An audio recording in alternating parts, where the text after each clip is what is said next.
Sup Dudes, I'm Nate Heater. And I'm Frank Lamontia. And we are the Sup Dudes. You know where we're at? In my car at a parking lot at a movie theater. You know what that means? Say it with me, everybody. Movie review time. Woo!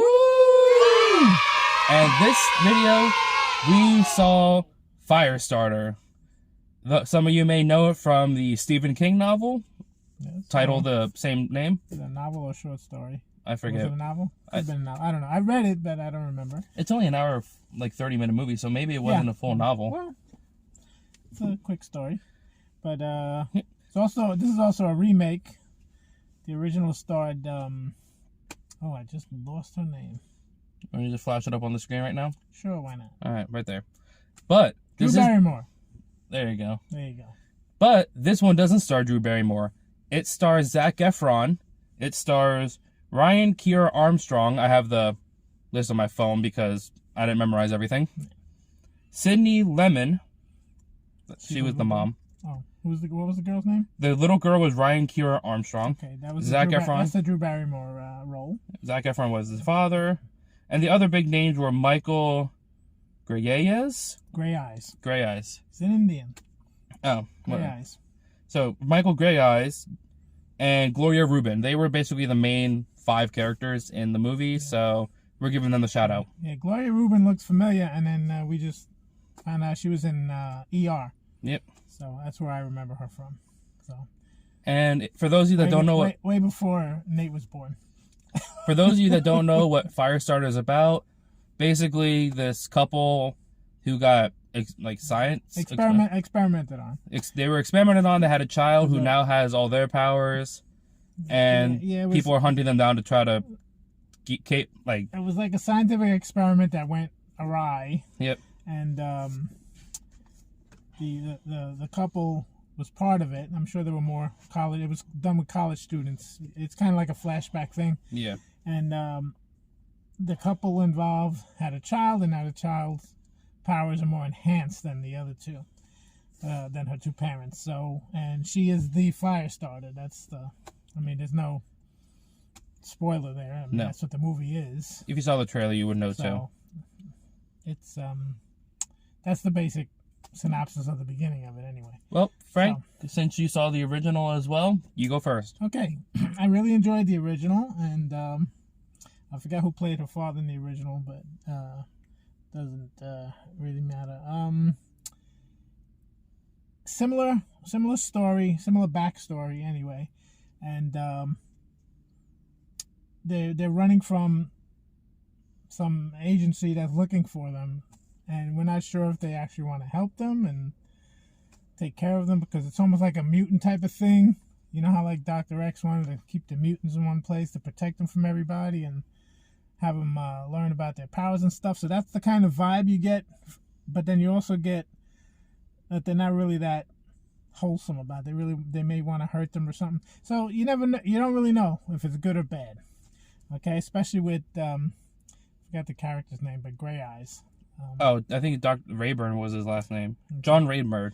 Okay. Rainbird. Yeah, Rainbird, John Rainbird. Okay, he at first he's hunting them down, and then don't ruin the ending. He kind of has an epiphany, but and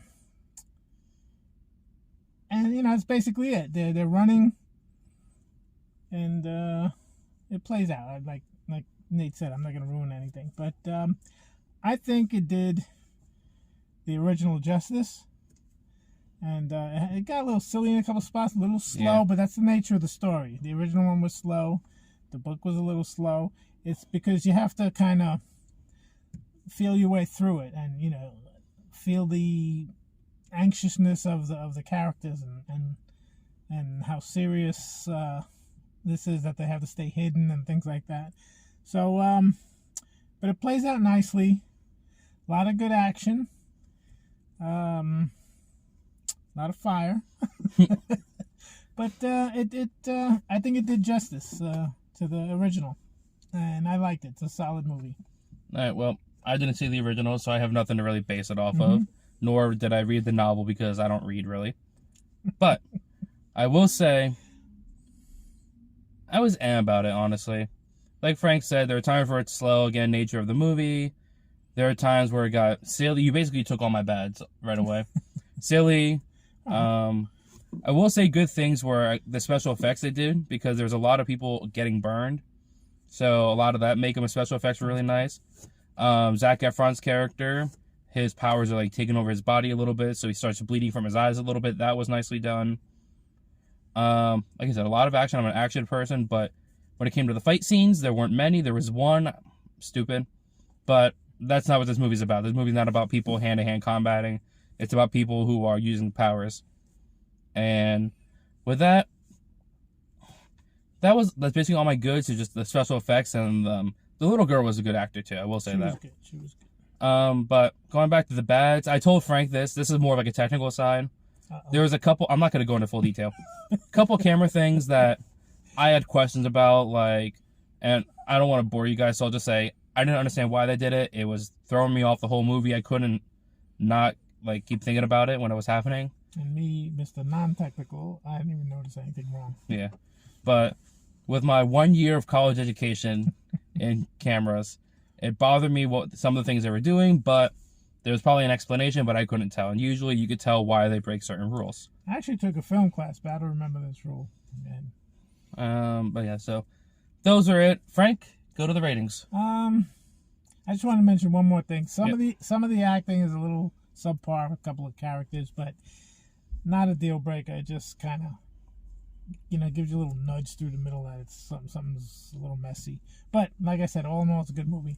I would give this a good 7. 7. I would give it a 7. I don't want to go too high because some of the stuff they could have cleaned up a little better. But I would give it a 7. I'm going to just jump right in and say I'm going to give it a 6. I feel as though that, again, the times that were boring really took a lot out of me. This was going to be a lot lower movie rating on my scale, not going to lie. But the ending of the movie really pulled me back a couple points, maybe a point or two. Mm-hmm. So that's why I gave it a 6. Well, all right, there you go. This is an easy average score flashing on the screen right now. 6.5. Do we recommend this movie? Yes, and we recommend seeing it on a big screen, yes, because with everything, the special effects, with all the fire that's there, you don't want to see this on your phone or whatever. No, I'm not going to make the same joke I did last video. You won't get the right impact. No. This movie was all right for me. So I was going to make a joke, but I decided not to. I thought it was very good. Well, with that being said, I'm Nate Heater. And I'm Frank Lamontia. And we are the Sup Dudes. So long. Stay sweet. I don't know.